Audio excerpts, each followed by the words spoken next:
뉴스 중에 야구에 관련돼서 되게 불미스러운 이야기가 있었잖아요. 혹시 알고 계신가요? 그 WBC, 그러니까 월드 베이스볼 클래식에서 경기에 출전했었던 우리나라 선수들 중에 일부가 그 경기, 대회가 있는 중에 그 일본의 술자리에 자꾸 참여를 한 것이 드러나서 국민으로부터 분노를 일으키게 하고 또 결국에 이슈화가 되어서 사람들로 하여금 중징계를 받고 또 사회봉사를 하게 하는 등의 결과들이 일어났죠. 운동선수들은 사실 성공을 위해 정말 연습에 매진해도 부족할 만큼 열심히 최선을 다해야 됩니다. 왜냐하면 다른 사람들에 비해서 연봉이 높을 뿐만 아니라 그 높은 연봉을 유지하고 더 높은 연봉을 받기 위해서는 증명해야 되는 거거든요. 단순히 뭐 몇 경기 안타, 몇 경기 연속 홈런이 중요한 게 아니라 그래서 시즌 처음부터 끝까지 내가 얼마나 일정한 수준의 높은 그 수준의 실력을 유지하면서 갖는가가 중요한 거예요. 왜냐하면 그것이 다음 시즌에 내 연봉과 직결이 되어 있기 때문이죠.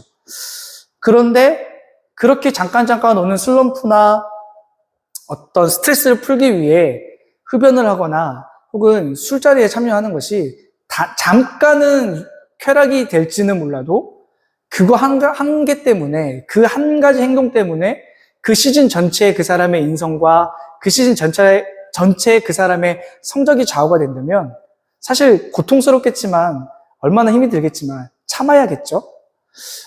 제가 오늘 한 일본 선수를 먼저 소개해 주면서 시작하고 싶어요. 일본 야구 선수 중에 지금 가장 최고의 실력을 그리고 인정받고 있는 한 선수가 있다면 여러분 혹시 야구를 잘 모르시겠지만 오타니 쇼헤이라는 선수가 있어요. 근데 그 선수가 고등학교 1학년일 때 자기가 스스로 세운 표가 있거든요. 마인드맵 한번 보여주시겠어요? 있는 줄 몰랐죠? 보세요. 이 사람이 고등학교 1학년 때 세운 거예요. 그 맨 가운데 9가지가 최종적인 자신의 목표를 이루기 위해 부수적으로 세운 목표들이거든요. 그래서 위의 것들을 보면은 뭐 실력적인 것들, 그 다음에 그 실력을 키우기 위해 내가 어떻게 개인 연습을 할 것인가에 대해서 세워놨고, 아래 보시면 되게 이 사람은 얼마나 철저하냐면 운이라고 하는 거 밑에 보면 쓰레기 줍기, 부실 청소, 인사하기, 물건을 소중히 쓰자, 응원받는 사람이 되자, 책 읽자, 심판분을 대하는 태도, 인간성 보세요. 배려, 감사, 지속력, 예의. 이 사람은 고등학교 1학년 때부터 자신의 최고의 실력을 갈고 닦기 위해서 이렇게 마인드맵을 정하고 이 사람은 지금까지 열심히 이것이 습관이 될 때까지 노력하고 있어요. 실제로 이 선수가 미국의 메이저리그에서 지금 경기를 뛸 때 실제로 이 모습들이 장면들이 계속 나와요. 보신 분들은 아시겠지만 그 경기 실제하고 있는데 뭐 껌 종이라든지 쓰레기가 떨어져 있으면 선수들이니까 흥분이 많이 되어 있는 상태에서 막 마시고 종이컵이나 마셨던 플라스틱 컵도 떨어뜨려 놓으면 오타니는 지나가다가 그 컵을 주워서 쓰레통에 버리는 것들이 계속 카메라에 찍혀요. 그리고 쇼맨십도 참 좋아서 자신에게 다가오는 팬들에게 사인을 요청할 때마다 거절하지 않고 때로는 심판의 그 불리한 판정들에 있어서도 불평불만하지 않아요. 그 자리에서. 그러니까 이 사람은 인성적으로도 실력적으로도 굉장히 참 잘 다져졌다라는 것을 이 마인드맵으로 볼 수 있어요. 사람들은 가끔 이야기합니다. 아니 굳이 쓰레기 줍기, 부실 청소하기 이런 것들까지 마인드맵에 넣어서 훈련을 해야 될 필요가 있나요? 이거는 그냥 내가 마음밭에서부터 갈라진 연습해야 되는 거잖아요 라고 이야기하는 사람들도 있습니다. 그런데 이것조차 나에게 연습이 되지 않고 실력이 되지 않고 성품이 습관이 되지 않으면 본인은 성공할 수 없다라고 하는 자신만의 확실한 마인드맵이 우리 이 친구에게 있었습니다. 그래서 이 오타니 선수의 이러한 마인드맵을 보면서 전산이 어떤 생각을 했냐면 우리가 신앙생활을 할 때 우리의 신앙이 10년이 지나고 20년이 지나더라도 그 더욱더 더 높은 퀄리티의 신앙의 자세를 유지하기 위해 우리도 지금부터 훈련이 되고 습관이 되어야 되는 것들이 좀 필요하다라는 생각이 좀 듭니다. 감사하게도 가끔 여러분들의 소식들을 제가 듣다 보면 목사님을 통해서 듣다 보면 새벽 예배 누가 나왔다? 새벽 기도회에 누가 나왔다? 브릿지 예배 때 몇 명이 참석했다? 이런 이야기들을 종종 들어요. 부끄럽죠. 제가 여러분들과 같이 예배를 드리지 못하는 것이 참 부끄러운데, 그런 이야기를 들을 때마다 참 지금 청년의 때부터 연습이 잘 되어지고 있는 여러분들의 삶을 정말 많이 축복하고, 뭐 지금은 여러 가지 환경과 형편 때문에 뭐 새벽 예배나 제가 꼭 나오라는 이야기는 아닙니다. 나오라는 얘기는 아니지만 지금부터 습관이 되어지고 지금부터 몸에 배어있는 기도, 하나님을 향한 관계에 대한 열심과 회복이 여러분들에게 매일매일 있어나기를 진심으로 축복하고 또 여러분들 기도하면서 오늘 말씀을 이 오타니와 같은 습관을 가진 자가 좀 되었으면 하는 마음으로 이렇게 말씀을 좀 시작해 보려고 합니다. 옆에 있는 우리 지체들에게 이렇게 인사했으면 좋겠습니다. 예배가 습관이 됩시다. 시작! 네. 네. 오늘 말씀으로 한번 넘어가 보죠. 오늘 말씀의 결론은 우리가 너무나 잘 알고 있듯이 제목에 나와 있던 것처럼 고난을 넘어서 영광에 이를 때까지 우리는 끊임없이 수고해야 한다라는 게 오늘 말씀의 결론으로 잡아보았습니다. 로마서 8장, 우리 18절 말씀인데 같이 한번 볼까요? 시작! 현재 우리가 겪는 고난은 장차 우리에게 나타날 영광에 견주면 아무것도 아니라고 나는 생각합니다. 오늘 본문에서 바울은 현재, 지금 당장 우리가 겪고 있는 고난에 대해서 뭐라 얘기하냐면 지금 겪고 있는 여러 가지 고난들은 우리가 나중에 우리가 누릴 영광에 비하면 아무것도 아닙니다. 그러니까 고난이 커요? 영광이 커요? 영광이 더 크다는 거예요. 여기서 말하는 그러면 고난은 무엇이고 영광이 무엇인지는 8장 1절과 2절에서 이미 이야기하고 있습니다. 한번 볼까요? 준비, 시작! 그러므로 그리스도 예수 안에 있는 사람들은 정죄를 받지 않습니다. 그것은 그리스도 예수 안에서 생명을 누리게 하는 성령의 법이 당신을 죄와 죽음의 법에서 해방하여 주었기 때문입니다.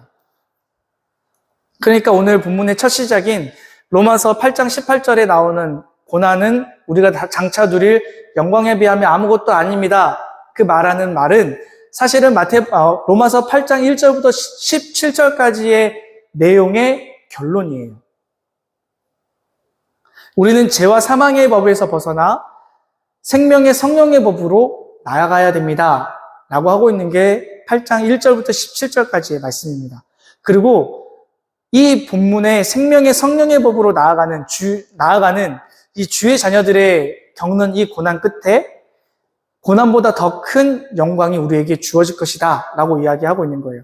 그래서 오늘은 왜 우리는 죄에 대해서 사망의 권세에 대해서 고난을 그리고 고통을 받아야 되는지, 그리고 우리가 이것을 어떠한 것인지, 그래서 어떻게 넘어가야 되는지 이 세 가지를 여러분들에게 나누고자 합니다. 첫 번째, 우리는 왜 죄와 성령의 권세에게 고난과 고통을 받아야 하는 걸까요? 8장 17절 말씀인데 한번 같이 볼까요? 시작! 자녀이면 상속자이기도 합니다. 우리가 그리스도와 함께 영광을 받으려고 그와 함께 고난을 받으면 우리는 하나님이 정하신 상속자요 그리스도와 더불어 공동 상속자입니다. 네, 오늘 말씀에서 뭐라고 말하냐면 우리는 하나님의 자녀라고 얘기해요.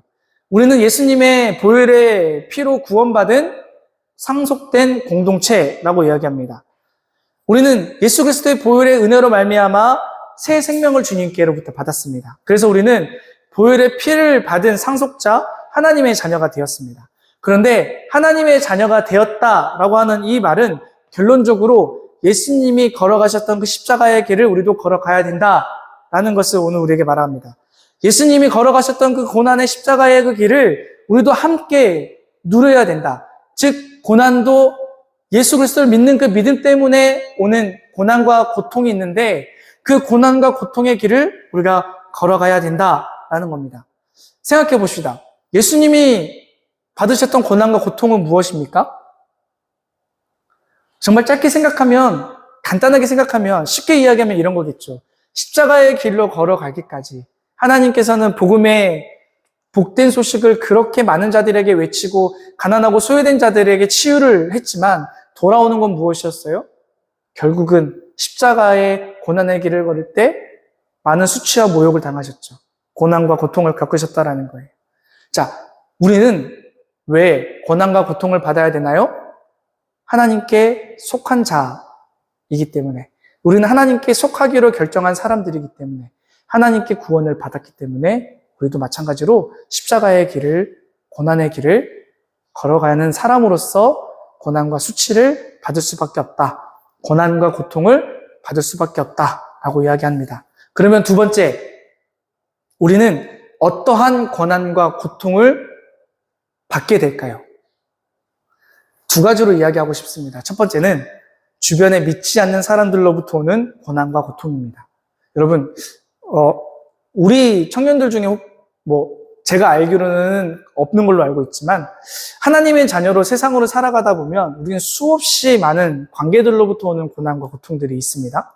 특별히 우리는 믿기 때문에 그 믿음을 어떻게든 유지하기 위해서 몸부림을 치지만, 믿지 않는 사람들은 우리 그 믿는 행위들을 시기하고 질투하는 것들을 많이 경험하게 됩니다. 미워하고 조롱하고 또 비난과 비판들을 서슴지 않는 것들을 경험하게 됩니다. 가끔 믿지 않는 가정에 홀로 믿는 청년들을 만나곤 합니다. 믿지 않는 자녀들이 가정생활하면서 가장 듣기 싫은 잔소리가 뭐일 것 같아요? 이거는 믿는 자녀들도 많이 듣는 잔소리 중에 하나입니다. 뭐일 것 같아요? 오늘 선물이 없어요. 오늘 선물이 없는데 뭐일 것 같아요?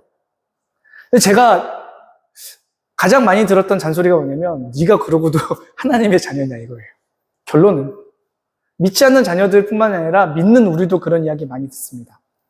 저희 부모님이 저한테 제가 신학교를 가겠다고 결정을 했을 때, 그리고 제가 신학교를 다닐 때에도 가끔은 부모님과 다툼이 일어날 수가 있고, 가끔은 부모님과 생각이 다를 수가 있잖아요. 때로는 여전히 20대에게 혈기왕성할 때 얼마나 나도 내 감정들을 많이 하고 싶을 때가 많았겠어요. 그때마다 우리 부모님이 훈육의 의미로 저한테 얘기했죠. 네가 그러고도 전도사를 하겠다고. 네가 그러고도 그리스도인이라고.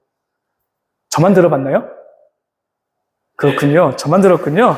여러분, 참 신앙생활 열심히 잘하시네요. 네.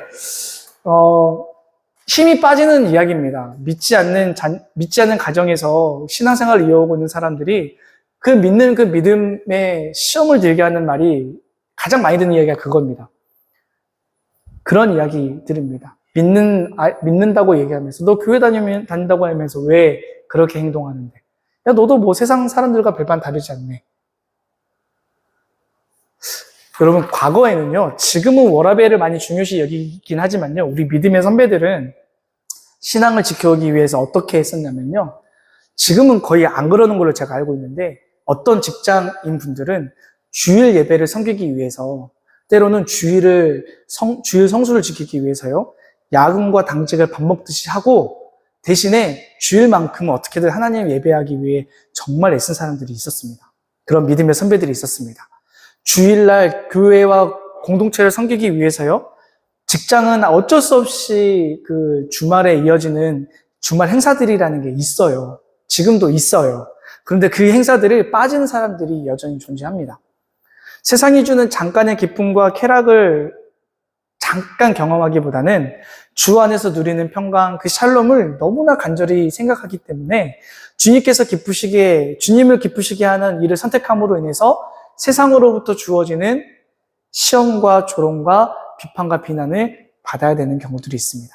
그러니까 우리는 정리하면, 우리가 하나님의 자녀로 살아가기로 결단함으로 인해서 오는 첫 번째 고난과 고통은 이렇게 환경이 주는 것, 관계에서 주는 어려움과 고통이 있다라는 겁니다. 자, 그러면 두 번째는 뭐냐면, 우리가 관계로부터 겪게 되는 고난과 고통보다 훨씬 더 직접적이고 더 큰 고통과 고난이고 어려움인데, 이것은 사탄이 주는 유혹입니다. 이것을 조금 더 쉽게 표현하면, 우리에게 직접적으로 표현하면 내가 스스로 끊지 못하는 죄의 유혹들이다라는 겁니다. 모든 인간은 죄로부터 해방되고 자유하는 사람은 없습니다.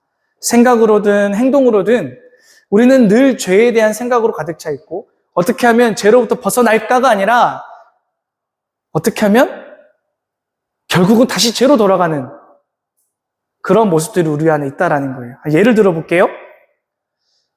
저도 그렇지만 여러분 또 안 그럴 수도 있으니까 저만 그렇다고 얘기할게요. 부자가 되고 싶습니다. 부자가 되고 싶어요. 그래서 로또를 합니다. 처음에는 매주 5,000원에 투자하는 것에 불과했던 것들이 사람들이 요즘 어떻게 해요? 한 주에 5만 원도 하고요. 10만 원도 합니다. 저 5만 원 안 합니다. 10만 원 안 합니다. 문제가 뭐예요? 로또를 하는 행위가 문제예요? 로또에 중독되어 있는 게 문제라는 거예요. 이해되시죠? 요즘은 로또에 당첨됐다 그래서 부자가 되는 것도 아니죠. 신기한 세상입니다. 여러분 좀 더 직접적으로 생각을 해봅시다. 음주 문화가 그런 것 같아요. 여러분 왜 사람들이 술 마시는 것을 좋아해요? K푸드가 정말 인정을 받으니까? 물론 그것도 맞아요. 그죠? 그럴 수 있어요. 근데 직장인들이 우리 회식 같은 거 왜 해요? 술자리를 통해서 같이 일하는 사람들과의 관계를 회복하려고 하는 거잖아요. 우리가 술자리를 왜 가져요? 왜 친구들과 선배들과 후배들과 술자리를 왜 해요? 관계들이 더 돈독해지기 위해서잖아요. 근데 문제는 뭐예요? 물론 성경에서는 술 취하지 말라고 얘기했기 때문에 그 문제는 제가 오늘 언급하고자 하는 게 아니에요. 오늘의 주제가 아니니까 그건 제가 언급하지 않고 이렇게 술자리를 계속 갖게 되고 술자리에 참여하게 됨으로써 얻어지는 문제가 뭐냐 이거예요. 그쵸. 네. 근데 술을 안 마셔도 살은 찌는 거 뭐 여튼 문제는 뭐냐면 우리나라 대부분의 성인들이 하루라도 한 끼라도 반주하지 않으면 안 될 정도로 중독이 되어 있다는 거예요. 네, 우리는 그러지 않으니까 처음 듣는 이야기죠. 네, 그렇다라고 합니다. 근데 오늘 제가 조금 더 얘기하고 싶은 건 이 부분인 것 같아요. 인플루언서인 조승연 작가 혹시 아세요? 그 사람이 그의 유튜버인 조승연의 탐구 생활에서 한 번은 한 1, 2개월 전에 이러한 주제로 영상을 업로드한 게 있는데 나라별로 저출산율에 대한 외신에 대한 보도들을 올려준 게 있어요. 실제 저도 그거 보면서 굉장히 놀랐는데 되게 재밌어요. 나중에 제가 예배 끝나고 한번 링크 한번 보내드릴게요. 전 세계적으로 우리나라뿐만 아니라 우리나라가 좀 더 심할 뿐이지 전 세계적으로 지금 저출산율이 굉장히 심각한 단계라고 해요. 그래서 왜 그런지 국가별로 조사한 것들이 있어요. 우리나라는 우리가 잘 아니까 넘어가다 하더라도 영국 같은 경우에는 지나치게 비싼 집가, 집세 때문에 안 된대요. 도저히 감당할 수가 없대요. 홍콩에 맞먹는 수준인가 봐요. 근데 어찌됐든 주목하는 것은 영미권인데 영미권은 왜 저출산율이 심할까? 근데 외신의 보도는 뭐냐면 기술이 너무 발달해서 테크놀로지 시대이다 보니까 기술이 너무 발달해서 굳이 사람과 만나지 않아도 이 욕구들이 해소가 된다라는 거예요. 굳이 내가 밖에 나가서 돈을 쓰면서 사람을 만나지 않아도 내가 그런 노력을 하지 않아도 나의 욕구들이 해소가 된다라는 것 때문이에요.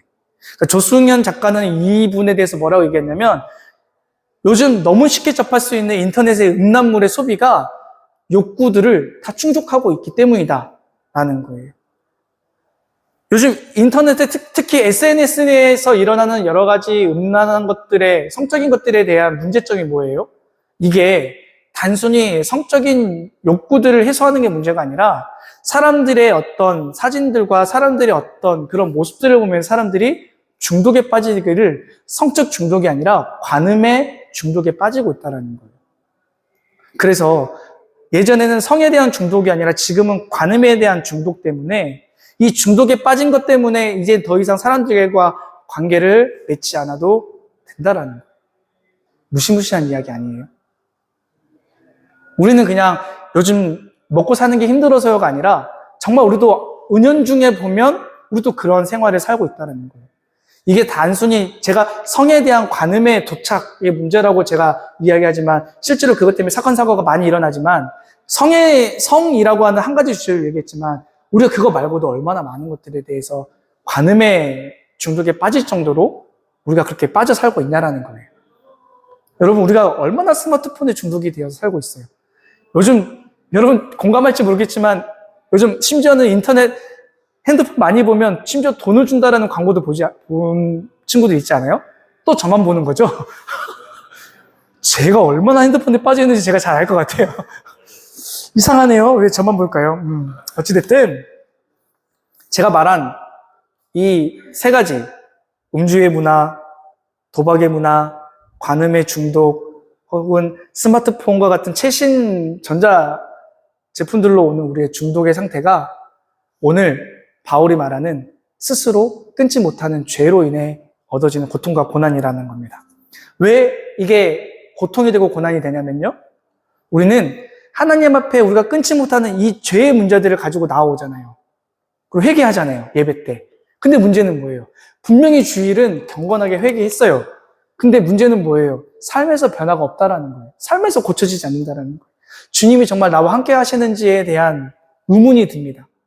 내가 정말 주님의 자녀가 맞는지에 대한 내 스스로의 내면에 대한 퀘스천을 달고 삽니다. 그런데 중독을 끊지 못하니까 이것이 나에게 고통이 되고 내가 신앙인이 맞는가 하는 내 내면의 질적인 질문이 생기니까 신앙이 점점 무력화가 일어나고 내가 교회를 다녀도 되나 하는 이러한 문제, 즉 스스로 끊지 못하는 이 죄의 유혹 때문에 내 믿음의 뿌리마저도 흔들려 버린다는 것이 고난과 고통이다라는 겁니다.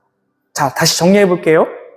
내가 하나님을 믿기 때문에 두 가지의 고난과 고통을 겪는다고 했어요. 첫 번째는 관계로부터 오는, 환경으로부터 오는, 나의 상황으로부터 오는 고난과 고통이 있다면 두 번째는 뭐라고요?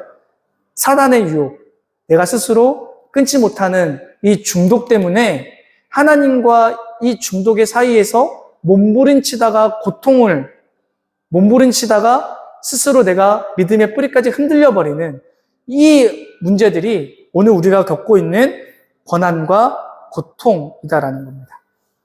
자, 그러면 세 번째. 그러면 우리가 어떻게 이 죄로부터 오는 이 고난에 대해서, 고통에 대해서 우리는 감당을 해야 될까요? 오늘 본문의 24절부터 27절까지입니다. 같이 한번 볼까요? 준비, 시작! 우리는 이 소망으로 구원을 얻었습니다. 눈에 보이는 소망은 소망이 아닙니다. 보이는 것을 누가 바라겠습니까? 그러나 우리가 보이지 않는 것을 바라면 참으면서 기다려야 합니다. 이와 같이 성령께서도 우리의 약함을 도와주십니다.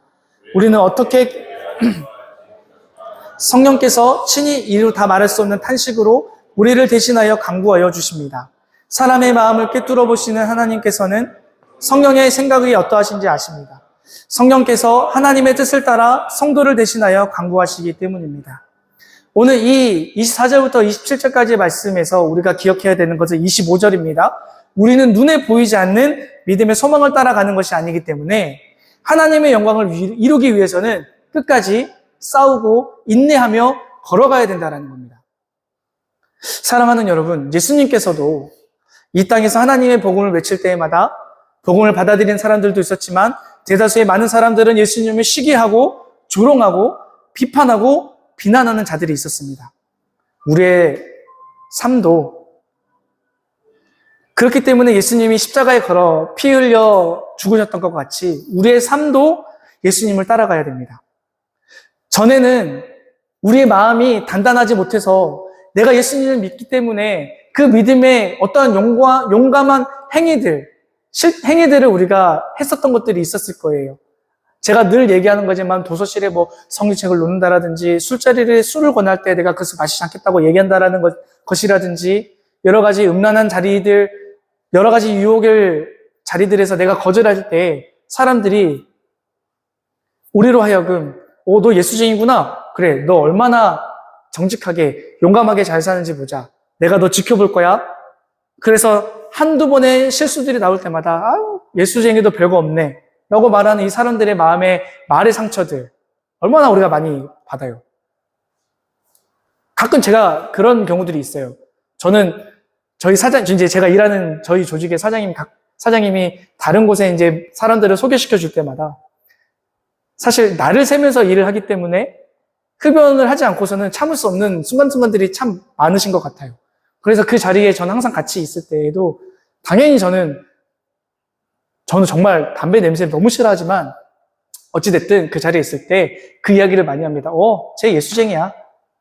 그런 이야기를 많이 합니다. 그럴 때마다 정말 많이 부담이 돼요. 오늘은 실수하지 말아야지. 오늘은 사람들에게 손가락질 당하지 않아야지. 스스로 굉장히 긴장을 많이 하게 됩니다.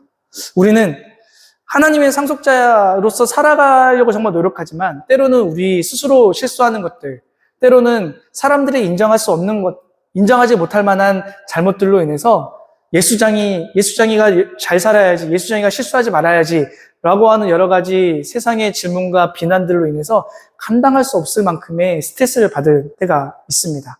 사람들은 잘할 때 인정해주지 않고 우리가 실수할 때마다 감정적으로 분노하면서 우리들에게 손가락질을 합니다. 근데 여러분, 이런 것들에 대해서 스트레스 받지 말아야 됩니다. 그런 것들에 대해서 문제 삼지 말아야 됩니다. 우리 스스로. 우리는 그 문제들을 하나님께 정직하게 내어놓아야 합니다. 여러분, 끊지 못하는 내 스스로의 죄의 유혹들이 있고 여전히 끊지 못하고 있는 중독되어 있는 그 어떠한 것들이 있을 때 그 문제들에 집중하지 마시고 하나님께 집중하셔야 한다는 겁니다. 내가 겪고 있는 고통의 문제에 집중하기보다는 그 뒤에, 우리의 고통보다 더 뒤에, 우리의 고통보다 더 크신 하나님, 그 하나님께 집중해야 합니다. 하나님은 우리 인간을 창조하셨습니다. 우리 그 사실 너무나 잘 알고 있잖아요. 그렇죠? 그렇기 때문에 하나님은 우리 인간의 약함을 너무나 잘 아시는 분이십니다. 그래서 오늘 본문에 뭐라고 얘기해요? 성령님께서 말할 수 없는 탄식으로 우리의 연약함을 아시고 지금도 우리를 위해서 중보기도 하고 있다라고 이야기합니다. 우리의 약함에 우리가 집중하지 않고 우리의 약함을 정직하게 하나님께 드러내고 우리의 약함을 하나님께 올려드리고 약함의 문제에 집중하지 않고 우리의 죄의 문제에 집중하지 않고 하나님께 집중하면 하나님은 우리를 창조하신 분이시기 때문에 우리 약한 부분에 대해서 하나님의 드라이버를 사용해서 풀린 곳을 다시 조여주시고 부러진 부분들, 구부러진 부분들을 다시 원상태로 회복하게 하시는 분이심을 여러분 꼭 기억했으면 좋겠습니다. 내가 중독에 빠져있는 그것에 집중하기보다 하나님께 오히려 우리가 중독이 되었으면 좋겠습니다. 우리 스스로는, 우리 힘으로는, 우리의 능력으로는 우리가 가지고 있는, 풀지 못하고 있는 중독된 그 모든 것으로부터 빠져나오지 못합니다. 그래서 우리는 중독된 그것에 대해서 집중하지 않고 하나님의 크신 은혜를 구하며 하나님께 집중해야 합니다. 성령님께서 우리의 연약함을 아시고 기도한다는 사실 잊지 않았으면 좋겠습니다. 그러면 성령의 그 중보 기도가 당장은 우리가 기도한 것이 한 번에 해결되지 못할지라도 서서히 변화시켜 주시고 서서히 회복시켜 주시는 하나님의 은혜를 스스로가 발견할 때가 분명히 올 겁니다. 문제에 집중하지 말고 문제보다 크신 하나님께 집중하는 우리가 되었으면 좋겠습니다. 제가 최근에 동물의 이야기를 많이 좀 보게 되는데 그 동물의 그 이야기에 되게 재미에 빠져 있거든요. 근데 최근에 내셔널 지오그래픽에서 북극에 있는 그 흑 기러기의 이야기가 나왔던 장면들이 있는데 이 동영상을 보기 전에 제가 간단하게 상황에 대해서 설명을 좀 할게요. 이 흑 기러기가요, 자신들의 새끼들을 포식자로부터 지키기 위해서 120m나 되는 높은 암벽에 새끼를 낳았어요. 근데 문제는 뭐냐면 이 120m 암벽의 새끼들이 이 120m 높은 암벽에서 배를 채우는 것이 불가능하다는 거예요. 근데 문제는 갓 태어난 이 새끼들이 36시간 안에 배를 채우지 않으면 그들은 굶어 죽게 되는 상황입니다. 그래서 부모인 아빠 기러기와 엄마 기러기는 120m나 되는 높은 암벽에서 뛰어내렸습니다. 그리고 새끼들도 그 높은 암벽에서 뛰어내리기를 요청하는 거예요. 오늘 그 장면 볼 거거든요. 2분 정도 되는 영상인데 한번 보세요. 볼게요. One last kick.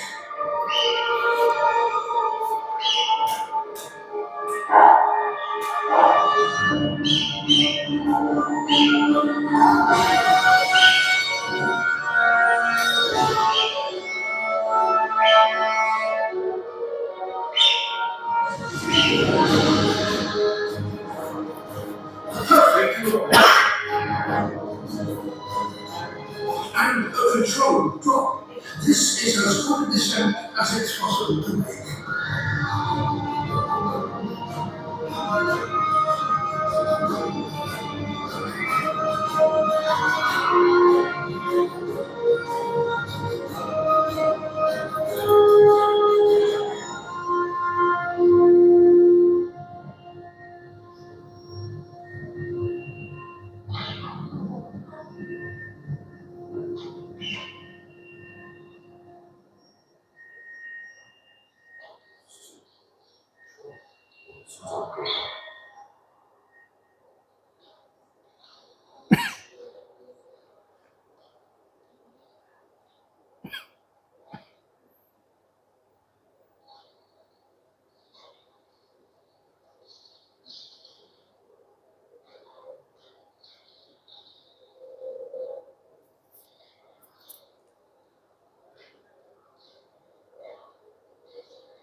Its parents are there to meet it.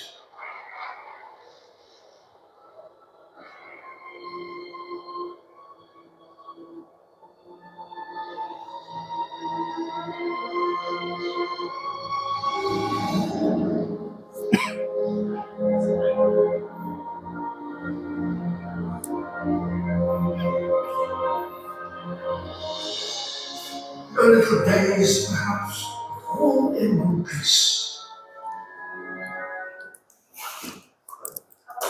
여러분, 진짜 말도 안 되지 않아요? 그 이제 저게 영상이 자꾸 잘려서지만 진짜 말도 안 되는 곳에서 뛰어내려요. 살기 위해서 뛰어내린다라는 거예요. 흑기러기는 살리기 위해, 굶주림을 해결하기 위해 뛰어내립니다. 정말 갓 태어난 새끼거든요. 요거 다른 버전의 영상들은 뭐가 있냐면 3마리의 새끼들이 뛰어내려요. 한 마리는 뛰어내려서 살았는데 그 옆에 그 약간 다른 동물이 잡아먹어요. 다른 한 마리는요, 뛰어내렸는데 중간에 암벽에 걸쳐서 그냥 죽어요. 마지막 한 마리가 살아남은 거예요. 근데 신기하게도 이 영상을 보면서 하나님이 이 땅에 사는 우리들에게 이런 도전을 주시는 건 아닌가라는 생각이 되게 많이 들었어요. 여러분, 갓 태어난 새끼가 사실 120m라고 하는 암벽을 알 리가 있어요, 없어요? 없어요. 그 동물들의 다큐들을 보잖아요. 갓 태어난 동물들은 예를 들어 사슴이라고 해봅시다. 사슴이 갓 태어났잖아요. 그 새끼 사슴은 호랑이를 본 적이 있어요, 없어요? 치타를 본 적이 있어요, 없어요? 그러니까 달려와서 그 옆에 있어도 얘가 나한테 득이 되는 동물인지 혹은 해를 입히는 동물인지 새끼는 구분하지 못해요. 그러니까 똑같은 개념인 거예요. 갓 태어난 이 새끼 흑기러기도 120m가 얼마나 높은지 모르지 그냥 툭 떨어져요. 그냥 저 밑에 누가 있어요? 엄마와 아빠가 있기 때문에 뛰어내려요. 한참을 뛰어내리다 보면 자신을 다치게 하는 암벽을 만났죠. 아까 만났잖아요. 몇 번을 퉁퉁퉁 튀겨 날아가는지 모릅니다. 떨어졌는데도 어때요? 떼굴떼굴 굴러요. 사실 다른 영상들 보면요, 그렇게 굴러서 지금 엄마가 옆에 있잖아요. 그 기러기가 어떤 기러기는 내진탕이 살짝 와서 약간 멍한 상태로 이렇게 있다가 정신을 차리고 이제 엄마 아빠 쫓아가는 영상도 있어요. 얼마나 높은지 상상이 되시죠? 여러분, 이게 우리 신앙생활에 너무나 절묘하게 잘 떨어지는 것 같아요. 하나님은요, 우리를 부르시는데 높은 곳에서 부르셔요? 낮은 곳에서 부르셔요? 하나님 우리를 하나님을 찬양하기 위해 하나님의 나라에, 그쵸? 천국이라는 곳에 우리를 창조하셨잖아요. 처음에는 굉장히 높은 곳에서 부르셨단 말이죠. 근데 우린 지금 어디 있어요? 정말 낮고 낮은 바닥에 있잖아요. 근데 하나님은 십자가의 그 사랑을 통해 우리를 어떻게 부르셨어요? 높은 데로 부르셨어요? 낮고 낮은 데로 부르셨다라는 거예요.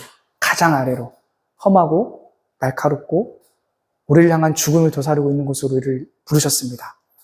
하나님의 자녀가 된다라는 건요, 하나님이 내 안에 계심을 믿고 그렇게 살아가는 자들은요, 우리가 더 나아가야 될 곳은 위가 아니라 아래라는 거예요. 120m보다도 훨씬 더 아래로 우리를 하나님이 부르고 계십니다. 우리의 인생은 하나님을 믿기 시작한 순간 높은 곳으로 가는 게 아니라 낮고 낮은 데로 계속 떨어집니다. 얼마나 단단한 암벽에 머리를 부딪혀야 될지, 얼마나 단단한 암벽에 우리의 몸이 부딪혀야 될지 모를 정도로 우리는 세상 표현으로 나락으로 자꾸 떨어져 가야 됩니다. 때로는 날카롭기만 한 이 뾰족뾰족한 이 바닥을 떼굴떼굴 굴러가야 됩니다. 그러나 어떻게 해야 돼요? 거기서 멈춰야 돼요? 우리는 계속 내려가야 됩니다. 어디까지? 하나님이, 예수님이 부르신 곳까지. 이게 죽음과 이 죽음의 위험과 고통을 뛰어넘게 하는 것이 이 흙 기러미 새끼가 죽음과 그 고통을 뛰어넘어서까지 부모를 향해 내려가는 그 모습이 마치 우리가 하나님께 달려가는 우리의 모습이 아닌가라는 생각이 좀 들었어요. 우리의 생명을 위협하는 것으로부터, 우리의 고통을 주는 것으로부터 이겨내야 되는 것은 그 깊고 깊은 그 바닥에 계시는 하나님을 만나기 위해서라고 저는 여러분들에게 얘기하고 싶습니다. 그래서 아까 보았던 우리의 말씀처럼 우리는 당장 우리의 삶에 정말 나락으로 떨어지는 것과 같은 고통, 죽을 것 같은 고난과 이 문제들에 대해서 그 문제의 고통을 겪으면서까지도 인내해야 되고 참아야 되는 것은 그 고통 뒤에 있는 하나님의 영광, 그 고통 뒤에 있는 하나님을 우리 끝까지 바라보면서 걸어가고 떨어지고 내려가야 된다는 겁니다. 언젠가 꼭 이야기해주고 싶었어요. 하나님을 믿기로 한 순간 우리의 삶은 절대 평탄하지 않습니다. 왜요? 이 땅은 세상에 많은 사람들은 눈에 보이는 소망, 눈에 보이는 물질, 눈에 보이는 욕심을 쫓아 살지만 우리는 그것을 뛰어넘는 하늘의 소망, 하늘의 영광을 바라보며 살아가기 때문에 세상과 다르게 살아가기 때문에 우리는 결국은 세상으로부터 계속 곤두박질 치게 그렇게 됩니다. 그러나 그 곤두박질 치는 그 문제에 집중하라고 하지 말라고요? 그 문제보다 더 크신 하나님을 우리가 집중해야 하겠습니다. 끝까지 하나님의 영광을 바라보면서 인내하며 나아가는 우리가 다 되었으면 좋겠습니다. 마지막으로 이렇게 고통과 고난을 인내함으로 하나님의 영광을 우리가 누리게 될 때 우리에게 어떤 유익이 있는지 그것을 말하고 마치고자 합니다. 19절부터 22절까지입니다. 준비, 시작! 피조물은 하나님의 자녀들이 나타나기를 간절히 기다리고 있습니다. 피조물이 허무하게 굴복했지만 그것은 자의로 그렇게 한 것이 아니라 굴복하게 하신 그분이 그렇게 하신 것입니다. 그러나 소망은 남아 있습니다. 그것은 곧 피조물도 썩어짐의 종살이에서 해방되어서 하나님의 자녀가 누릴 영광된 자유를 얻으리라는 것입니다. 모든 피조물이 이제까지 함께 신음하며 함께 해산의 고통을 겪고 있다는 것을 우리는 압니다.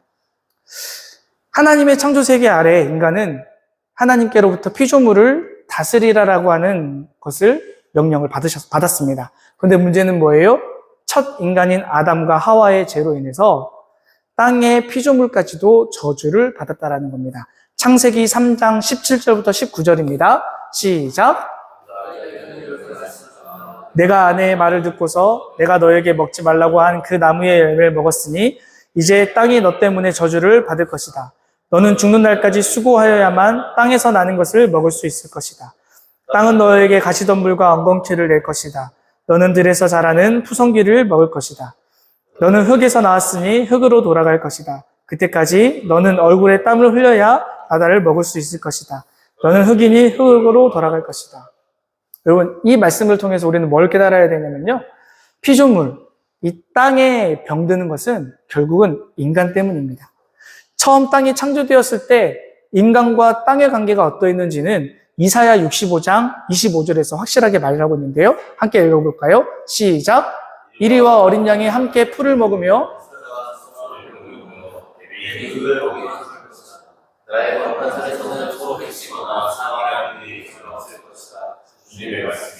그러니까 땅과 인간이 저주받기 전에는 이랬다라는 거예요.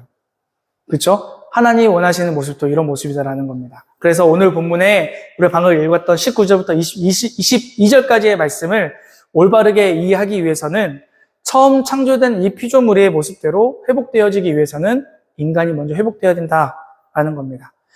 인간이 회복이 되어야 하나님의 창조되어진 그 목적대로 살아야만 하나님의 이 피조물, 인간이 다스려야 될 이 피조세계도 하나님의 창조된 목적대로 회복되어지고 구원받는다라는 것을 우리에게 말하고 있습니다.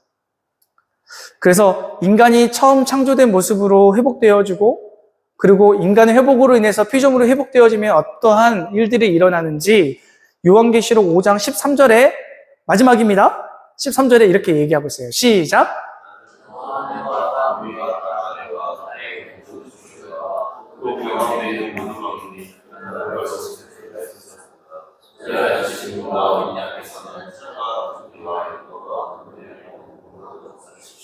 이처럼 인간이 하나님의 창조의 목적대로 회복되어질 때, 하나님의 구원의 자유를 누리게 될 때, 피조세계도 하나님의 창조 질서에 맞게 구원받고 회복된다라는 것을 오늘 본문 말씀에서 이야기하고 있는 겁니다.